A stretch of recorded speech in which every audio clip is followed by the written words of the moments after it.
Treino em Foco, a análise muscular dos exercícios, uma série que nós lançamos recentemente e temos por objetivo meta dessa série mostrar para você uma forma, um protocolo, um passo a passo, uma rotina em que você vai fazendo esse passo a passo e no final você consegue concluir, identificar quais os grupos musculares envolvidos em diferentes exercícios. Seja um envolvimento por contração isométrica, seja um envolvimento por contração dinâmica da musculatura, mas a musculatura em si envolvida, pelo menos, ou ao menos, os principais grupos musculares envolvidos. Claro que grupos musculares bem detalhados, pormenorizados, nós não fazemos aqui nessa série, mas para ajudar o personal trainer, o profissional de educação física que atua na academia, que trabalha com treinamento de equipe, essa série, acreditamos, ter um grande efeito, pois vai ajudá-los a identificar, independentemente do exercício que esteja sendo feito no TRP, a identificar a musculatura que está envolvida. Ou como musculatura agonista, musculatura alvo do exercício, ou como musculatura sinergista estabilizadora, que é aquela musculatura que vai trabalhar isometricamente, estabilizando o corpo para o trabalho. Bom, logo depois da vinheta, nós vamos analisar hoje o exercício de agachamento. Logo depois da vinheta.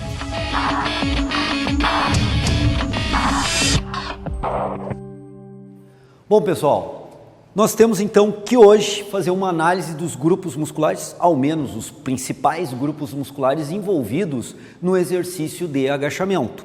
Quem está acompanhando essa série já conhece o passo a passo, já identificou o passo a passo. Quais são os itens que nós temos que ver? Eu vou relembrá-los agora aqui, depois eu vou aplicar com o Caio no exercício do agachamento. Primeiro item é um item básico dos exercícios TRP, que é a estabilização corporal. Então precisamos ter uma estabilização corporal para executar com uma técnica precisa ou razoavelmente precisa um determinado exercício. A partir disso nós temos que identificar a resistência. Para onde, em que direção essa resistência produz realmente uma resistência ao movimento. Um terceiro passo é identificarmos a musculatura dinamicamente envolvida no exercício.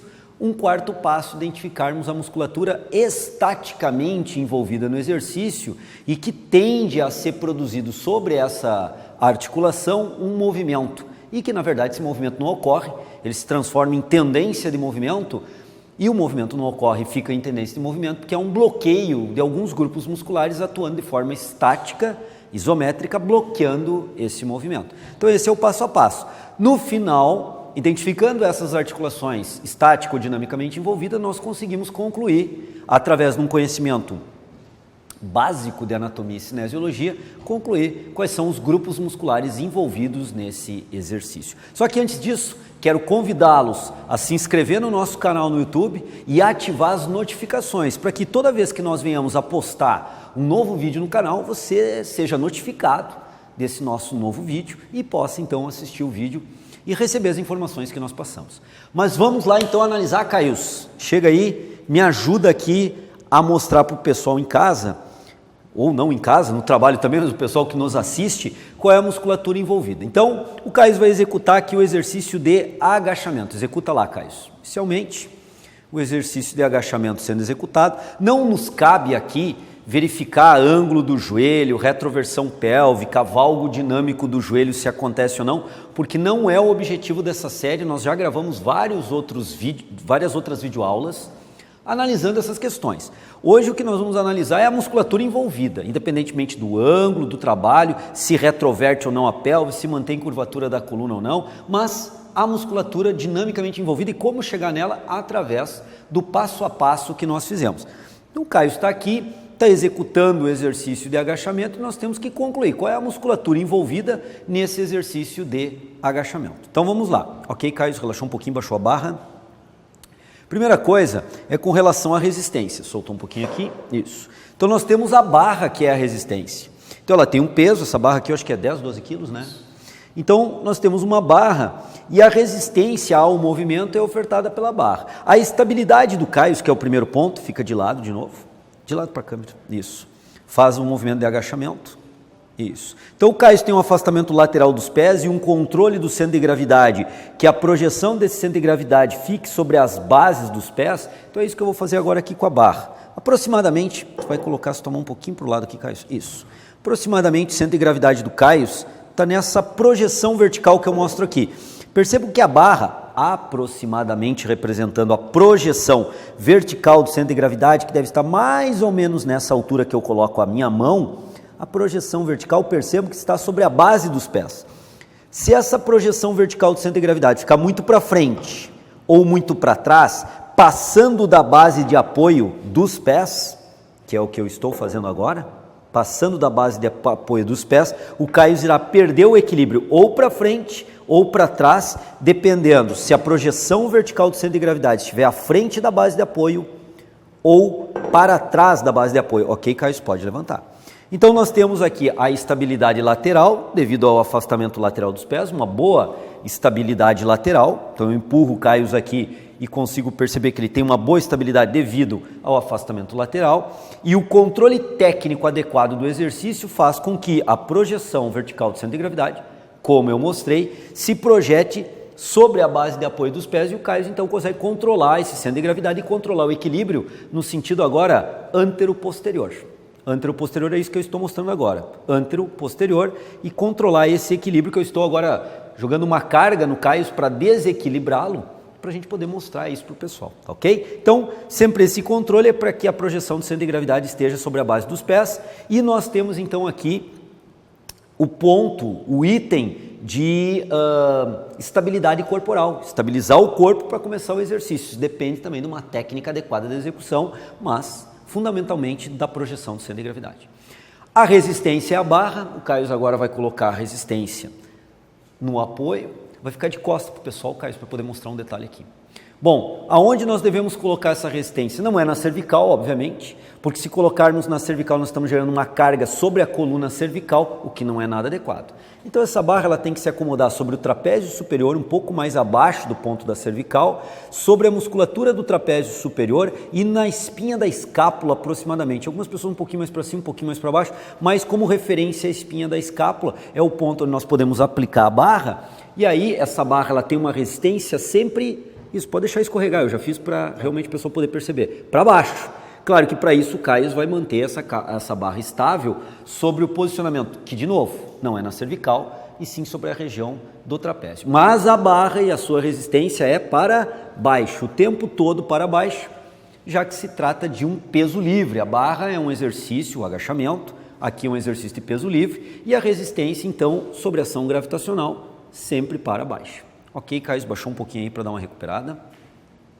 Então, identificamos a estabilidade corporal, comentei alguns princípios da estabilidade, identificamos a resistência na vertical de cima para baixo, sobre a ação gravitacional, a barra. E se o Caio empilhar 1 tonelada, que é o que eu sei que tu treina lá, 1 tonelada de peso, né? É 1 tonelada no mesmo sentido, na mesma direção, de cima para baixo, ação da gravidade. Ou só a barra, como nós vamos demonstrar hoje aqui. Beleza? Então agora, Caio, vamos de novo mostrar o exercício e a gente vai agora para o terceiro passo, que é buscar identificar antes disso, vira um pouquinho aqui, isso. Vamos dar uma olhada aqui na posição dos membros superiores. Há uma certa tensão muscular, mas para equilibrar a barra, já que ela se apoia sobre a região torácica, intersecção com a região cervical, ou seja, na região do trapézio, onde a gente apoia a barra. Então, a força muscular produzida para os membros superiores é única exclusivamente para equilibrar essa barra e mantê-la estável, não escorregando para baixo, mantê-la estável, a barra, sobre o apoio no corpo, na região final, no começo da região torácica, né, como nós comentamos. Um detalhe importante é o posicionamento dos cotovelos voltados para baixo aqui, para poder manter um bom alinhamento corporal. Tu vai ficar de lado agora, Caio. Isso. E agora nós vamos projetar esse cotovelo para trás para ver qual é a tendência de movimento que, na verdade, não vai ficar só em tendência de movimento, vai acontecer na coluna do Caio. Vamos projetar aqui. A gente já começa a perceber que essa projeção do cotovelo para trás faz com que as escápulas tenham um deslizamento anterior, e esse deslizamento anterior começa já a alterar o posicionamento da coluna vertebral e inclusive da cervical. Volta o cotovelo para baixo. Facilita o alinhamento corporal com esse cotovelo posicionado para baixo. Vamos de novo, em termos de postura, isso já projeção do cotovelo para trás, deslizamento anterior das escápulas, e isso força um aumento da cifose torácica e também uma projeção da barra sobre a cervical, para uns mais, para outros menos. A correção é colocar esse cotovelo para baixo, posicionando e alinhando melhor a coluna vertebral. Percebam bem que a curvatura da coluna se apresenta de novo aqui, tanto a cifose torácica, quanto a lordose lombar, quanto a lordose cervical também. Então não temos esforço significativo da musculatura de membro superior e da musculatura de trapézio e romboides, que é uma acomodação das escápulas para manter essa posição, de novo, contra a resistência que está para baixo na barra. Caio, pode executar aí de novo? Vejam bem, agora nós temos que ver quais as articulações dinamicamente envolvidas, sendo que a barra, pode fazer o exercício, Caio, a barra está sempre gerando a resistência, de novo eu mostro, para baixo, resistência para baixo, o Caio se deixa vencer pela resistência e vence a resistência. Se deixa vencer e vence a resistência. E a resistência está para onde? Sempre para baixo. Quais são as articulações dinamicamente envolvidas no movimento? E agora o Jefferson vai me ajudar a mostrar em maiores detalhes.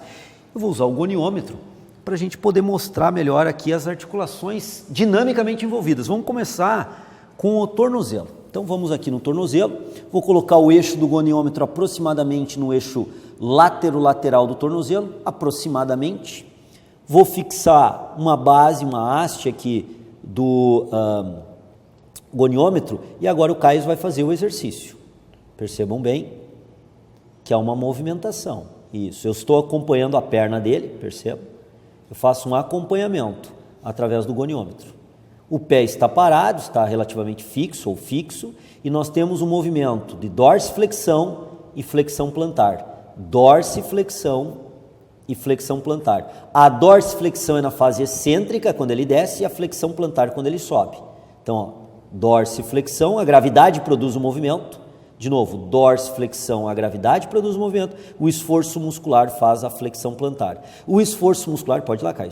O esforço muscular freia o movimento excêntrico, o esforço muscular produz o movimento concêntrico. Ok? Então, aqui, conseguiu pegar bem, Jefferson?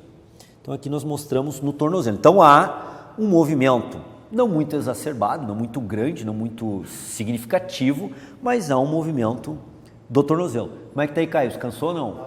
Tranquilo? Então vamos seguir em frente aqui. Agora o que nós vamos fazer? Nós vamos colocar o centro do goniômetro aproximadamente no eixo lateral do joelho, vou fixar as duas extremidades sobre perna, sobre o segmento perna e sobre o segmento coxa, sobre fíbula e tíbia e sobre fêmur, ok? E o Caio vai fazer o agachamento. Pode ir lá, Caio. Isso, volta. Então percebam, obviamente, que há um movimento do joelho. Então há um movimento de flexão do joelho e um movimento de extensão do joelho. A flexão é causada pela gravidade, a extensão é esforço muscular vencendo a gravidade. Gravidade vence, esforço muscular vence a gravidade. Flexão do joelho causada pela resistência, a barra vence a resistência. Trabalho de freio excêntrico, trabalho concêntrico muscular. Freio excêntrico, trabalho concêntrico muscular. Ok, Caio, beleza. O que nós percebemos agora? Além do tornozelo dinamicamente, existe um movimento óbvio, claro, mais exacerbado em termos de ADM, em termos de amplitude de movimento, a amplitude de movimento, a ADM, ela é maior no joelho do que no tornozelo, os ângulos de movimento são maiores aqui no joelho do que no tornozelo, e nós vamos ver uma outra articulação dinamicamente envolvida, que é a articulação do quadril. Como é que nós vamos observar isso aqui no vídeo, na videoaula? Nós vamos achar a articulação do quadril aproximadamente, vou fazer o segmento do tórax, da coluna lombar, melhor dizendo, do que do tórax, e fêmur. E o Caio vai agachar. Pode ir lá, Caio? Isso. Pode voltar? Isso, perfeito. Vou posicionar melhor o eixo. Consegue pegar aí, Jefferson? Então, ó, a gente consegue perceber que há uma flexão bem significativa do quadril e uma extensão do quadril. Flexão do quadril causada pela resistência, extensão do quadril muscular.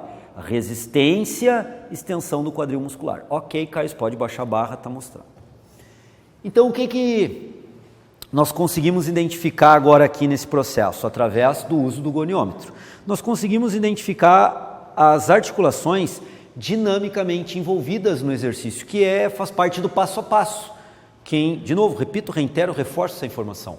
Quem assistiu os vídeos anteriores, onde o nosso modelo Caio está sempre participando, fazendo o esforço, né? O cara que sofre no treino em foco é o Caio, o Jefferson por trás das câmeras, trabalho mais tranquilo, eu só falando, e o sofredor do treino em foco é o Caio. Bom, então o nosso sofredor aqui vem mostrando em cada uma das videoaulas dessa série, demonstrando para nós o exercício, e nós identificamos nesse passo a passo, como fizemos em videoaulas anteriores, as articulações dinamicamente envolvidas. É bem mais simples de se identificar do que as articulações estaticamente envolvidas. Por quê? Porque nessas articulações não vai existir um movimento, há uma tendência de movimento. Esse movimento não ocorre porque há um bloqueio desse movimento. Então é mais difícil identificarmos. É o que nós vamos fazer agora, tá, Caio? Vai colocar a barra lá.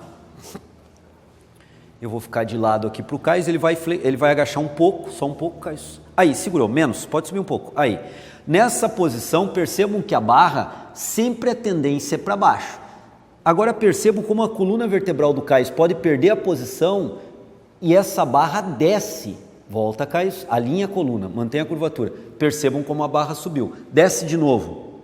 Eu coloquei a mão onde estava a barra e ela desceu, fazendo um movimento curvilinear, mas ela desceu. Volta, a barra voltou para o ponto. Então, como é gravitacional a resistência é para baixo, a barra faz essa resistência, esse esforço para baixo o tempo todo, e há uma tendência de a barra ao descer fazer esse movimento, que nós sabemos que é totalmente equivocado, porque o Caio fez uma flexão tóraco-lombar, perdeu a curvatura da lordose lombar, na verdade ele inverteu a lordose lombar e acentuou a cifose torácica. Ok, Caio voltou, relaxou. Então vejam bem, esse movimento que ocorreu em coluna vertebral, ou seja, as articulações aqui envolvidas são as articulações entre os corpos vertebrais, onde nós temos os discos intervertebrais, corpo vertebral superior, corpo vertebral inferior, e entre os corpos vertebrais, discos intervertebrais que se deformam e permitem, no seu somatório de disco a disco, de eixo a eixo da coluna vertebral, produzir a flexão tóraco-lombar que tu produziu, invertendo, de novo, a lordose lombar. É uma tendência de movimento, é uma articulação, ou são articulações estaticamente envolvidas. Por quê? Porque o Caio impede esse movimento, ele não permite que esse movimento ocorra, desde que execute a técnica correta. A técnica correta, todos nós sabemos, é a manutenção das curvaturas anatômicas fisiológicas da coluna, mas há uma tendência de movimento causado pela barra de alterar essas curvaturas anatômicas fisiológicas normais, e isso é evitado por uma musculatura que vai contrair de forma isométrica, estática, estabilizando a coluna vertebral. Então essa musculatura que estabiliza a coluna vertebral contra a tendência de movimento que a barra produz, nós chamamos de musculatura sinergista, pois atua junto com as demais musculaturas, porém sinergista estabilizadora. Qual é a função motora? De efetivamente produzir o movimento, não, mas sim de estabilizar uma região, coluna vertebral, para que a técnica seja eficiente na execução do agachamento. Então essa é a ideia. Então nós identificamos agora o quarto e último passo a passo, de quais as articulações dinamicamente envolvidas, quais as articulações estaticamente envolvidas, e agora, com um conhecimento razoável de cinesiologia e anatomia, nós conseguimos identificar a musculatura atuante nesses exercícios. Vamos primeiro analisar a musculatura sinergista e estabilizadora. Quem é que estabiliza, né? Então o Caio vai aqui demonstrar de novo. A gente vai fazer. Agacha só um pouco, né, Caio? Aí, menos, pode ser menos. Segurou. E agora aqui, ó, a tendência da barra para baixo, para baixo, para baixo. Claro que aqui a barra passa, nós estamos exagerando para que isso fique bem visível. Perdeu-se completamente a curvatura da coluna, fez uma flexão da coluna. Volta, Caio, alinha, vai alinhando, vai alinhando, vai alinhando, vai alinhando. Isso. Veja como encurtou a musculatura que está nessa região. Desce de novo. A barra projeta a perda do controle da coluna vertebral. Veja como alonga o músculo aqui. Que músculo nós temos nessa região, bilateralmente, lado direito e lado esquerdo, que encurtam... Volta, Caio, pode subir. Que encurtam quando o Caio alinha a coluna vertebral, mantém a posição normal. Pode relaxar, pode baixar a barra. Nós temos aqui a musculatura, e aí nós vamos falar de um grupo, na verdade, muscular, de eretores da coluna, composto por alguns músculos que o próprio nome já está dizendo, mantém a coluna ereta, com as curvaturas em alinhamento normal. Esses músculos alongam na flexão e encurtam quando eu venho estendendo, ou nós estendemos a coluna até o alinhamento, e encurtam mais ainda quando nós hiperestendemos a coluna. Então são músculos que estendem a coluna vertebral. Estando a coluna uma vez flexionada, essa musculatura estende a coluna vertebral. Podemos colocar aí músculos bem profundos também dentro da coluna vertebral que ajudam a estabilizar, como os multifídios, por exemplo, os rotadores, por exemplo, são músculos menores e bem profundos, mas os principais são os eretores da coluna, em termos de extensão da coluna vertebral e bloqueio dessa, de novo, tendência de movimento causada pela barra em flexão da coluna vertebral. O Caio evita, o sistema nervoso central recruta esses grupos musculares, unidades motoras desses grupos musculares, contração isométrica impede o movimento de flexão. Não produz o movimento de hiperextensão, mas impede a flexão da coluna, mantendo o seu alinhamento normal. Essa estratégia, então, essa musculatura eretora da coluna, ela é sinergista estabilizadora. Não precisa nem fazer com a barra, só fica aqui do lado, deixa a barra na frente aí, isso. Só faz o movimento da coluna de novo para frente, Caio. Isso. Aqui nós temos um músculo que se liga na última costela e na região da pelve aqui, volta, Caio. Também tem conexão no processo transverso das vértebras lombares. Desce de novo, alonga esse músculo, volta, esse músculo encurta. Quadrado lombar, do lado direito e esquerdo, tem um forte sinergismo estabilizador contra a tendência de movimento de flexão tóraco-lombar da coluna. Então, além dos eretores, quadrado lombar também. Ok, Caio? Então é isso que nós podemos perceber, esses músculos são os músculos fundamentais no sinergismo estabilizador para o movimento de flexão e extensão da coluna. E agora nós temos os outros movimentos, do quadril, joelho e tornozelo, nós vamos dar uma analisada no geral aqui para poder descrever para o pessoal e fechar a postagem de hoje. Agora é conhecimento básico da anatomia e cinesiologia. Desce e segura um pouco, Caio. A carga produziu no Caio a flexão do quadril, a flexão do joelho e a dorsiflexão do tornozelo. Então os músculos dorsiflexores do tornozelo, flexores do joelho e flexores do quadril, pode subir, Caio, não estão atuando, porque quem produziu, de novo, a flexão do quadril, do joelho e do tornozelo foi a resistência para baixo, produziu flexões do quadril, joelho e tornozelo. Então, por exemplo, o ilho-psoas é um músculo atuante aqui, já que está sendo feita uma flexão do quadril? Logicamente não, porque, de novo, a flexão do quadril é produzida pela resistência da barra. Então, o ilho-psoas, que é um dos músculos flexores do quadril, monoarticular, não está produzindo esse movimento. Esse movimento é gravitacional, produzido pela resistência, a barra. Agora, nós temos que entender o seguinte, desce, Caio, a gravidade produz flexão do quadril, joelho e dorsiflexão do tornozelo. Agora, a barra quer continuar descendo, sobe, Caio, sobe. Ele vence a resistência. Para vencer a resistência, desce de novo. Para vencer a resistência, percebam que ele vai estender o joelho, fazer uma flexão plantar e fazer uma extensão do quadril. Pode subir, Caio. Extensão do quadril, extensão do joelho e flexão plantar. Pode baixar a barra. Agora, a pergunta para nós finalizarmos a videoaula de hoje é: que músculos são extensores do quadril? Que músculos são extensores do joelho? Que músculos são flexores plantares? Pelo menos os músculos mais importantes desses movimentos, porque esses movimentos se deixam vencer pela resistência ou vencem a resistência. Então esses músculos atuam dinamicamente, excêntrico e concêntrico, ou seja, excêntrico alonga sob tensão muscular, concêntrico encurta, logicamente produzindo a tensão muscular. Então, que músculos são extensores do quadril? Tu lembra aí? Teve aula na faculdade? Que músculos são extensores do quadril? Glúteo máximo e isquiotibiais. Então, nós temos aí glúteo máximo, os outros glúteos, o médio também tem uma participação pequena, mas motor, significativo, importante, glúteo máximo. E isquiotibiais também são extensores do quadril. Então, tanto o glúteo máximo quanto os isquiotibiais atuam no quadril, fazendo a extensão do quadril ou o freio excêntrico da flexão do quadril.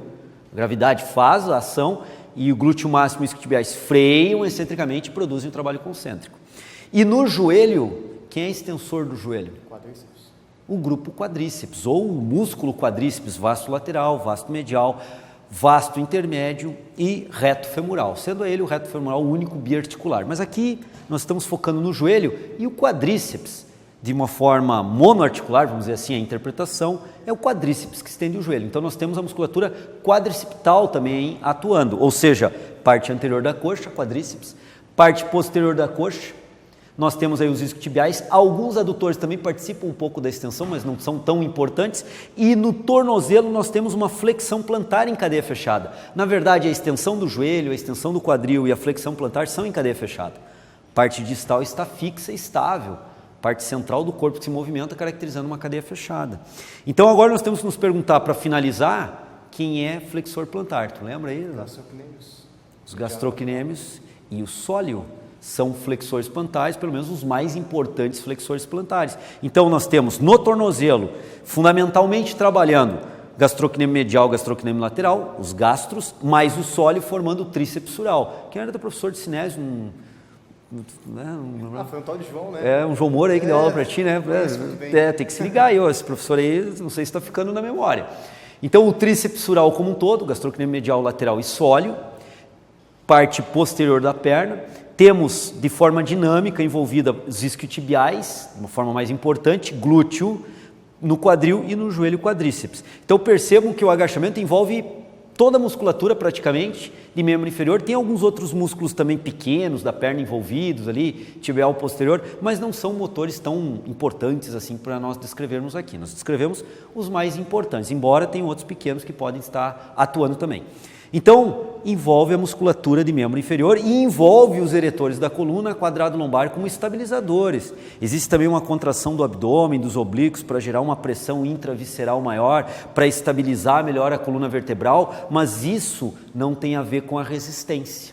O trabalho que nós estamos fazendo e analisando é sempre pautado na resistência. Então, o trabalho do reto abdominal, dos oblíquos, para gerar uma compressão visceral, estabilizando melhor o tronco, ele existe, óbvio, em isometria. Porém, não vamos discutir porque ele não diz respeito à resistência. A nossa estratégia nessa série é mostrar, a partir da resistência, que tipo de atuação muscular existe para sustentar aquela resistência. E no agachamento, nós podemos concluir que tem vários grupos envolvidos. Então, alguns, como nós, do Treino em Foco, chamamos o agachamento como o rei dos exercícios de membro inferior. E há uma lógica para isso. Envolve musculatura de membro inferior e ainda alguma musculatura pesadamente do tronco para estabilizar durante o exercício. Então é um exercício bastante com envolvimento muscular bastante grande. Se estivermos treinando com uma resistência pesada, haverá um gasto calórico significativo, já que com uma resistência significativa tem muito músculo atuando, gerando gasto de ATP, de adenosina trifosfato, bastante significativo também, de forma anaeróbia, é verdade, mas gastando bastante energia.